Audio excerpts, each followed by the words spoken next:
Welcome back, everybody, to another video. I'm gonna try to make this video as fast as possible and short. We are gonna discuss Auro-3D format, and since they went bankrupt, what are we gonna do with it?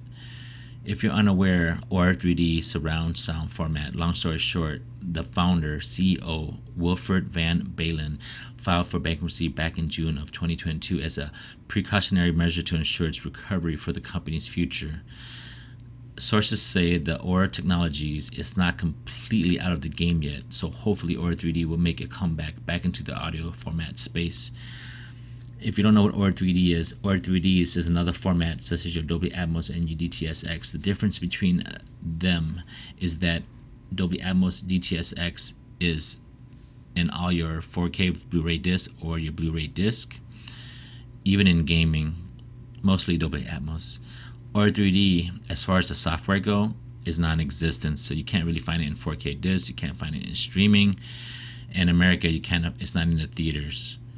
So maybe that's one of the reasons why they're filing for bankruptcy, for the simple matter that the software is not out there to enough consumers. I personally myself have not heard true Auro-3D because I don't have the demo, and even if I were able to get my hands on the 4K movies in the Auro-3D soundtrack, it's going to pretty much be expensive and limited, so that's pointless there. But how and what do we do with Auro-3D?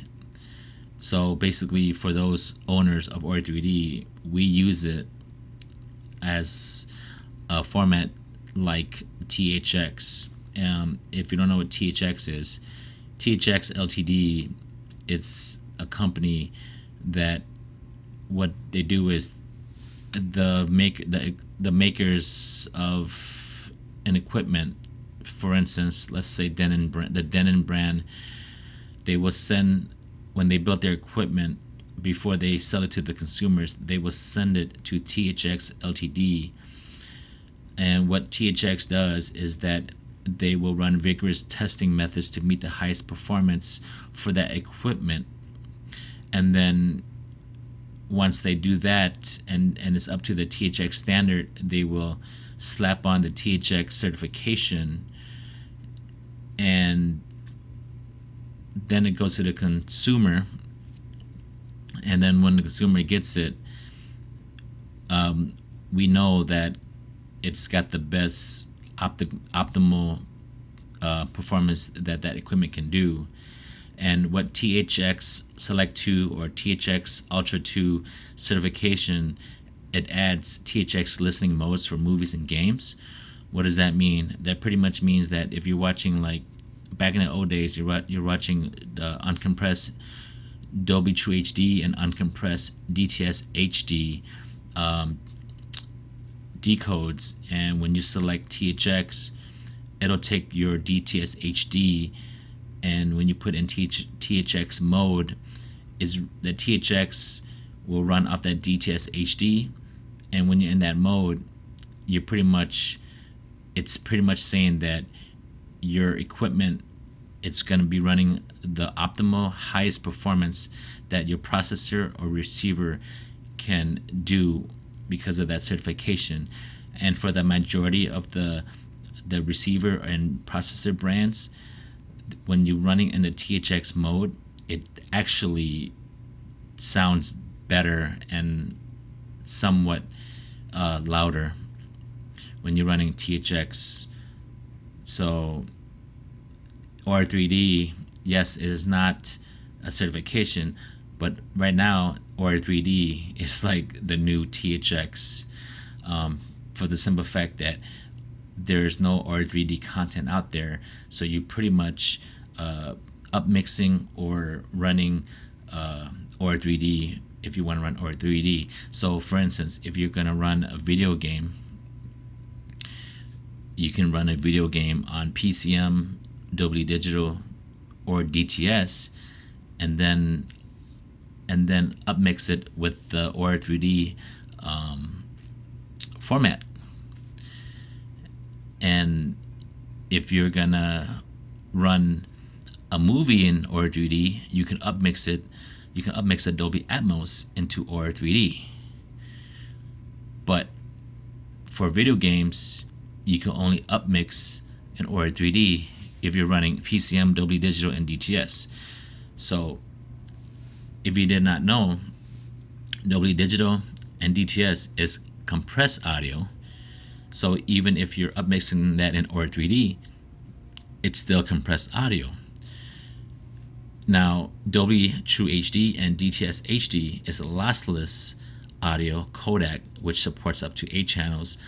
All these formats are considered channel-based. For Dolby Atmos and DTS-X soundtracks, those are your uncompressed audio, which supports up to 128 audio object mix in 3D spatial sound field. These formats are object-based 3D surround sound. So the best sound to use is what the source is encoded in. So why would we upmix anything? The real reason is that we want to fully utilize our high channels. So we upmix using Auro-3D, Auro-Matic, NeuroX, or Dolby Atmos Surround. The truth of the matter is that what it comes down to is Dolby Audio or DTS surround sound, whether you mind compressed audio or wanting uncompressed tracks. Me personally, on a personal note, overall, I prefer DTS formats for everything. But for movies, I will upmix my Dolby Atmos into Auro-3D.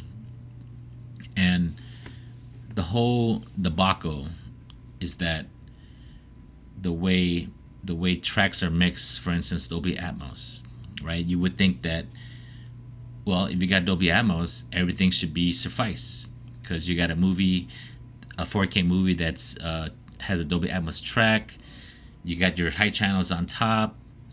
So what's the problem? Well, the problem is that a lot of times, even though it's not channel based, when you're running Dolby Atmos, it's object based. So that means that you're not depending on the sound coming from the channels. It's going to create a 3D surround sound atmospheric spatial sound field around the listening position, because when you're running Dolby Atmos, is that uncompressed 3D audio spatial sound. So what's the big deal is that a lot of the tracks that's mixed, you're not utilizing your high channels, even though your high channels is not channel based, it's object based, because Dolby Atmos, you're not, the way it's mixed, a lot of the movies that's mixed in Dolby Atmos is not really mixed where you're getting sound from your high channels. Now, that being said, that's where Auro-3D comes in. Auro-3D, what that format do is it will take your Dolby Atmos and it will upmix your high channels a lot better. So if you're running a Dolby Atmos track, when you run that with Auro-3D format, it's going to take that spatial sound and utilize it better. With the format object based, you will hear more sounds, supposedly more sounds, and it's supposed to be a better mix than Dolby Atmos. But that's all going to be your preference, and that's all going to be subjective to the individual.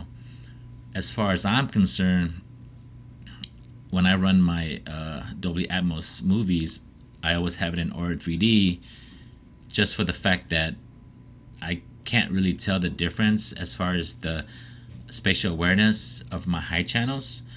But I do know that Auro-3D, just like THX, it's supposed to